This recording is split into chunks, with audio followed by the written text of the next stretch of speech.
The Avengers radio series, a cultural phenomenon in South Africa back in the 1970s. South Africa was a country with no national television service. It wasn't until 1976 that the country would get its first taste of television broadcasts. But before that, radio was the primary medium of entertainment and information for the masses. This was the context when The Avengers, a British spy FI series, made its debut on South African radio and became a cultural phenomenon. The Avengers was a British television series that originally aired from 1961 to 1969. The show revolved around the adventures of John Steed, a suave and sophisticated secret agent, and his various female associates. The series was a unique blend of traditional spy thriller elements with science fiction and fantasy, which set it apart from other shows of its time. While the series was hugely popular in the UK and had also made a significant impact in the American markets, being one of the rare British series given a network transmission slot, it was virtually unknown in South Africa. This was primarily due to the lack of a national television service in the country until 1976. However, as a film series, The Avengers was able to gain some exposure in South Africa through film rentals. But it was the launch of the radio series that truly brought The Avengers to the masses in South Africa. Come and listen at www.myclassicradio.net. And stay tuned right now for those two characters of many characters, CBS Radio's Bob and Ray.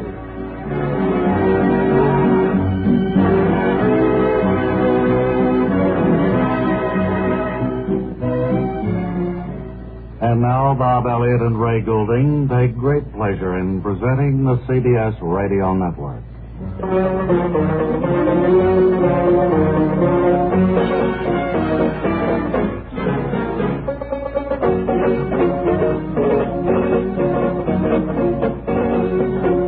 Thank you, and of course, all right. Thank you. That's our good friend Kent.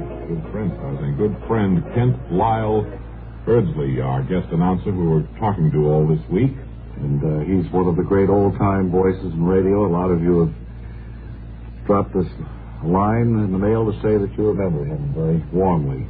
Well, we'll be chatting with Kent all week. Kent, how's it feel to be back in New York? Where do you make your home now? I might say they certainly have made some changes. My home right now is in Maui, Hawaii.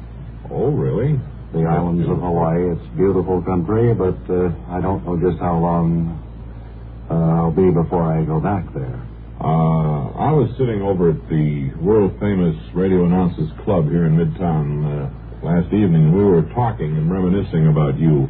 What was it that happened that brought your career to such an abrupt halt back there in those days? Can you remember? Well, I don't know whether you'll remember the marmoset breeding offer.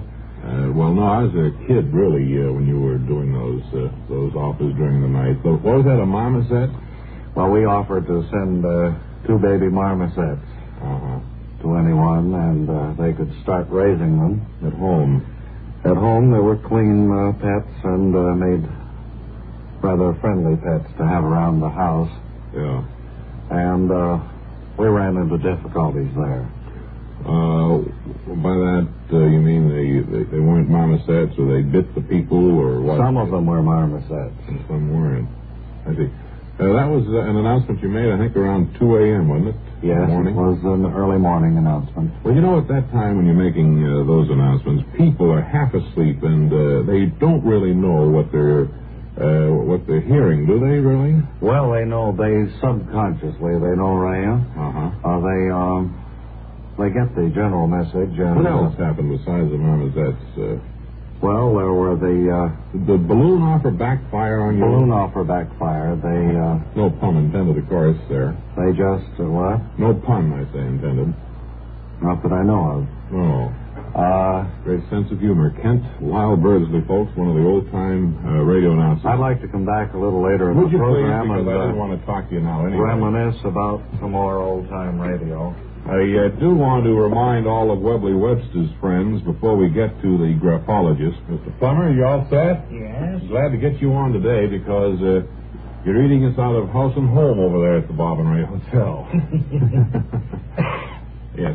Webley Webster, we're going to permit him tomorrow to play jealousy from start to finish. nice. How does that sound to you, Webley Webster? Very good. I'm glad that the few letters have borne fruit. Well, they have. They've made a big impression. A metaphor there, isn't it? A few letters bearing fruit? I've never heard anything like that. Oh, why don't you dry up, you... What he means is that the letters have had some, Hit me up on every single thing I ever told. Well, he didn't really mean it. No, but I mean, it was just something I thought needed comment upon. So you practice up tonight, Webb, and tomorrow will be your big day, and this is warning for all of your fans that... So then, that will be... Tomorrow I'll play jealousy at the huge Bob and Ray Studio organ, right? All right, you will. Okay, good. Fantastic.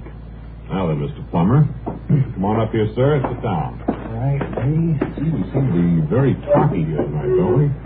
Or I do.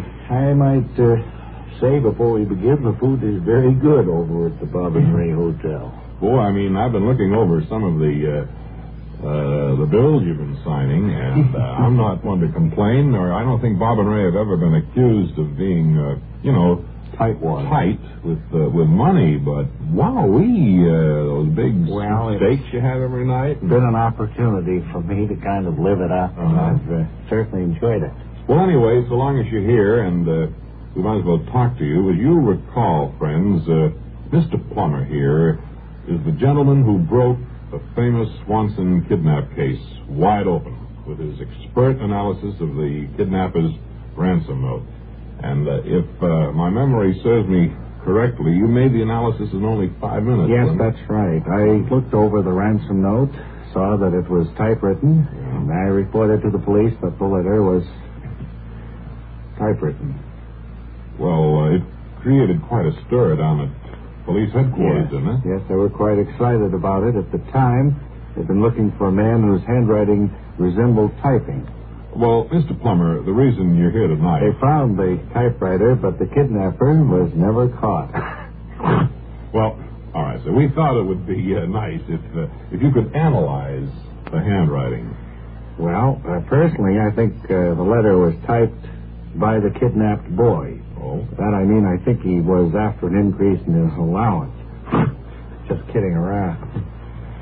Would you, if you laugh, would you stand back just a little bit? We're getting a signal from the engineer. We get fan mail, Mr. Plummer, and we'd like to know what kind of people write it. Now, I have a letter here selected at random. I was wondering if you could look at it. Let me have it. Right, there you are. Now, just as soon as I tear open the envelope, we'll see what we shall see. I warned you about that, lad. I'm fine. Well, I must confess that this is a little bewildering to me. Now that I've torn open the envelope, there's no letter inside it. Well, there was no envelope to begin with, Mr. Plummer. You mean I tore up the letter? That's right, sir, yes. That's a funny one. And that just about runs us out of mail. I have a letter with me from a friend of mine who's a handwriting expert, too. Well, I guess we'd like to hear it. Okay. Reads... What? I just laughed like you. I can't imitate your laugh. Dear Leo, I received your letter of the 12th, and I believe your D's are becoming a little inverted. Yeah. When I saw the way you were feathering your capital J's, I was astonished and a little worried. He should talk. Look at the way he's flattening out his L's. Yeah, I see. Anyway, Leo, I thought it might be wise not to send you a letter till you were over your bad mood. That skinny O there. You know what that means? He's economical. Cheap. Look, we're running a little behind schedule. When I thought I would write, and then the devil take the hindmost. I only hope this cheerful letter will straighten out your D's and J's, and also restore a few loops that have gone awry. Well, thank you for being with us, Mr. Plummer. It's always you've learned something. We have. We don't want you back here again, ever. Not until you're over your bad mood. Now then. Would you see him down the stairs, Webb, please? All right. Come on, Mr. Plummer. Step along. Webb is really in a dream, isn't he? Knowing that tomorrow he's going to play the whole jealousy arrangement. Yeah, he's pretty happy about it, and I know that those 12,000 fans of his are, too. Say, do you remember a couple of months ago we were talking about a show called Christmas Sing with Bing? No. Oh, you know, with all the choirs and carols and things. Well, I'll take your word for it. What about it? Well, the reason I'm bringing it up now is, the reason is Bing's going to be on all year round on CBS Radio, beginning the last day of this month. And do you know who's going to be with him? Sam Sneed. No. Frank Sinatra. Well, I doubt that. Rosemary Clooney. Well, now, that's astonishing. How'd you happen to pick Rosie? I don't know. It just came to me out of the blue. Well, you're right, though. Like the man said, Bing Crosby and Rosemary Clooney each weekday on CBS Radio beginning Monday, February 29th. Any idea, Ray, what kind of a show it's going to be? I think it's going to be singing and like that.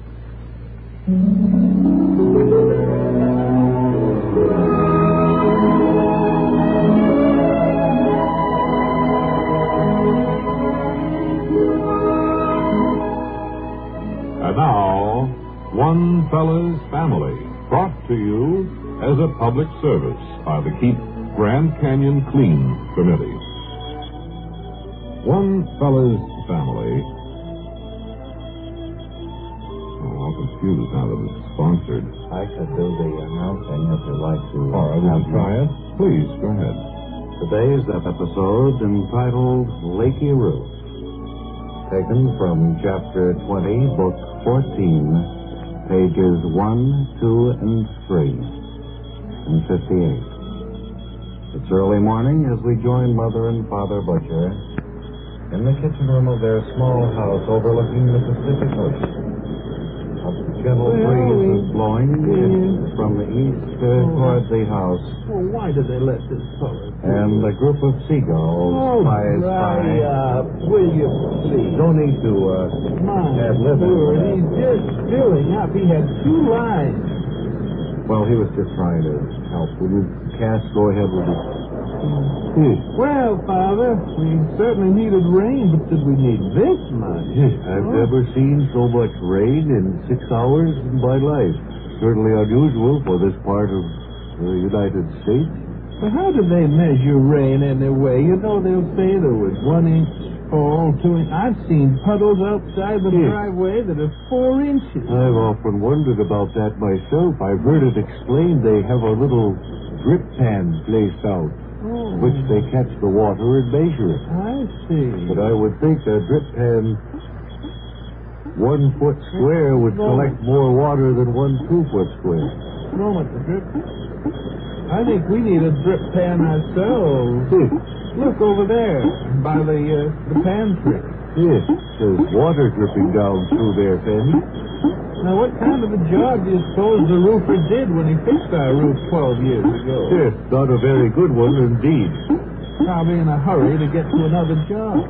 Yes, this keeps up. Roofs don't last longer than 12 years, and I'm fit to be tired. Well, they don't make them like they used to. You remember what his name was? I'm sorry, no, but we could look up the check. Yes. Remember, it's upstairs. Yes.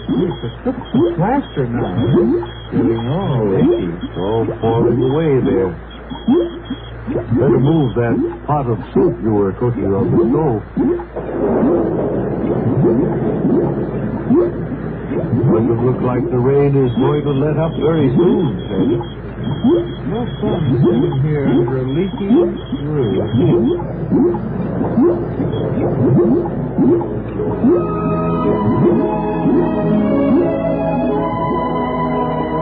Would you please let the regular announcer sign it off? Well, we won't. Go ahead, Kent. Kent, you're our guest. And so Mother and Father Butcher sit discussing the unfortunate occurrence of a leaky roof at their house. Be sure and join us next time for the next episode of... I don't have that last page I was at living. Okay, Ken. One Fellow's Family was brought to you as a public service by the Committee to Keep the Grand Canyon Clean. Oh, that's right. I remember the announcer said that at the beginning. Beautiful music there. You know, it's no fun trying to do a dramatic program when you don't have a prepared script to follow. Well, rather than talk about that, I'd love to have you describe your home out there in Hawaii. What island is it on? It's on the island of Maui. You don't have an active volcano on that one, do you? Not that I know of, no. That is very beautiful. They say that's the prettiest of all the islands. It's a beautiful place, Ray. Of course, all of the islands, we believe, are beautiful. Mm-hmm. However, this is where I've decided to make my home for the past 25 years, until I decided to come out of retirement. What made you come out of retirement and head back to the States? Well, money more than anything else. I got your wire saying that I could be your guest this week. Well, and that kind of set me up. Well, just a second, Kent. Who sent a wire to him? I didn't. Don't look at me. I didn't send it to him. Did you, Webb? No, I didn't even know who he was. Wally? He came in here. No, I didn't send it. I was too young when he was... Well, I don't want to discourage you hearing Well, here. someone of your staff did send me a wire, and I have it over at the hotel. It could be a practical joke that somebody on some other program sent it. Maybe Sapphire sent it or somebody. I don't know. Well, it said you'd pay all expenses and invited me here for a weekend. Well, boy, that's... out of me. Yeah, it's going to cost quite a bit of cabbage, too. Don't go away. We'll have our parting words for you in just 10 seconds.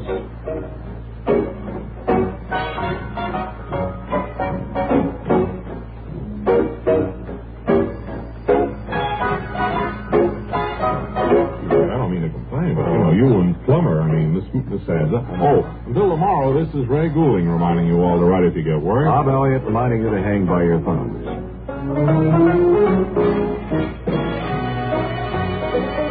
This is the CBS Radio Network and KCBS AM/FM San Francisco.